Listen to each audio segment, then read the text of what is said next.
সবাইকে। হ্যাপি হোলি। এখনো হ্যাপি আছে, হোলি আছে তাই হ্যাপি হোলি। ভেবেছিলাম খেলবো না কিন্তু শুধু বাবা পুরোপুরি আমাকে সকালে সারপ্রাইজ দিয়ে দিয়েছে। ও রং কালকেই কিনে নিয়ে এসেছিলো, কালকে রাত্রে আমাকে বলেছিল যাওয়ার কথা। আমি বললাম যে আমি যাবো না, আমার মন ভালো লাগছে না, আমি রং খেলবো না।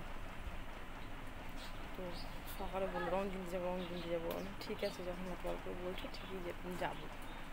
তারপর মানে যখন যাচ্ছেন আমি বলছি যে দেরি হয়ে যাচ্ছে, যে চলো রং কিনতে হবে, 12টা বাজতে যাচ্ছে, এখন রং না কিনে নিয়ে এলে রং খেলবো কখন।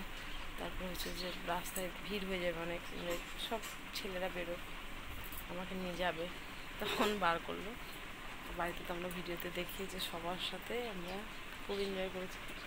উটুকে দেখাতে পারিনি আজকে একদমই, কারণ হচ্ছে যে ও তো সকালবেলা ওকে খাইয়ে ঘরে দিয়ে এসেছিলাম, জল টল ওকে দিয়ে রেখে এসেছিলাম। আমি জানি যে বেরোলে গায়ে উঠতে যাবে, আসতে যাবে, গায়ে রং লাগবে, এই জন্য ওকে দেখানোই হয়নি আগে। ও বেরোয়নি, তাও আমাদেরকে বাইরে দেখে প্রচণ্ড চিৎকার করেছে। ওই অবস্থা দেখে কাছে আসতে চাইছে। আমার মুখের অবস্থা এখন একটু ভালো, দুপুরবেলা দেখলাম একটু রং ওঠেনি, এখন একটু অ্যালোভেরা জেল দিয়ে মুখটা ভালো করে চেপে ফেস ওয়াশ দিলাম, এখন তাও অনেকটা কমেছে। হাতের অবস্থা এখন এরকম। আর এই যে আমার ছেলে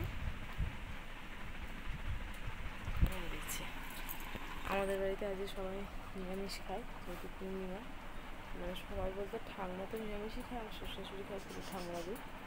আর আমরা এই জন্য আজকে বাড়িতে রান্না করবো না বলে পেঁয়াজ রসুন কালকে রান্না করে রেখে দিয়েছিলাম মাংস, আজকে শুধু ওটা গরম করেছি, মাছ ছিল, সব ওগুলোই খাওয়া হয়েছে।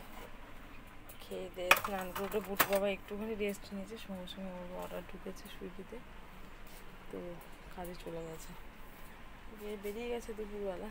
আর আমি আর কুকু ঘরে। এখন আবার দেখছি মেঘটা আছে। আর এক চিন্তার বিষয়, কারণ হচ্ছে যে মূলো টুলো সব তো বাইরে, আমাদের পাড়ার কুকুর সবাই ভালোবাসে না, কিন্তু একটা লোক ব্যতিক্রম বাদে, মানে যে ছোটো দাদু ছোটো শিয়ালটি মেরেছিল, ব্যতিক্রম বাদে সবাই যেটুকুনি কেয়ার করে দেখলাম, কোনো কুকুরের গায়ে মূলো গাজর কারোর গায়ে কেউ রং দেয়নি। আমাদের সামনের একটা ছেলে আছে, বাচ্চা ছেলে, ও খুব বদমাইশ, তো ওকে সকালেই বলে এসেছিলো যে কোনো কুকুরের গায়ে কিন্তু রং দিবি না, তো ও দেয়নি। মানে আমাদের পরে কোনো কুকুরের গায়ে দেখলাম রং নেই, মানে এটা নিয়ে আমি ভীষণ টেনশনে থাকি, কারণ বড়ো শিয়াল তো একদমই ধরা দেয় না। এর বাইরে সবাইকে স্নান কর, ওরা আমাদের রং খেলে আমরা ব্যস্ত থাকবো, তারপরে ওদেরকে স্নান করাতে হবে, ও ধরা দেবে, পালাবে। গাজর একমাত্র ঠিকমতো স্নান করে হাওয়া দিতে আরম্ভ করেছে। এটা নিয়ে চিন্তা ছিলাম, চাপ কেউ মা খায়নি, এটাতে আমি খুব খুব হ্যাপি সবাইকে দেখে। বিকালে ওদেরকে বিস্কুট খাইয়ে এলাম। ভেবেছিলাম বাইরে আজ একটু কফি খেতে যাচ্ছে, আমার ভীষণ কফি খেতে ইচ্ছে করছে, তো কফি আমরা দুটো জায়গাতেই খাই।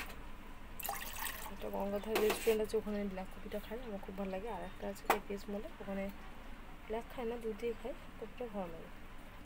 ইচ্ছা ছিল পুরো ঠাংমা আমি সবাই মিলে যাবো, পুরো ঠাংমা বলে আমার হবে না, একটু বড় কাজ বেরিয়ে গেল, কফি খাওয়া করলো করতাম মধুসূদন, দুধে চা করে খাই।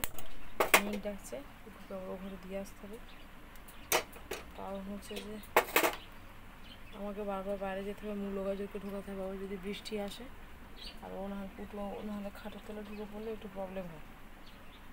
এই হলো আজকের দিন, খুব ভালো কাটিয়েছি, ওদের খুব সুন্দর কাটিয়েছি, আশা করি তোমরাও সবাই খুব ভালো কাটিয়েছো।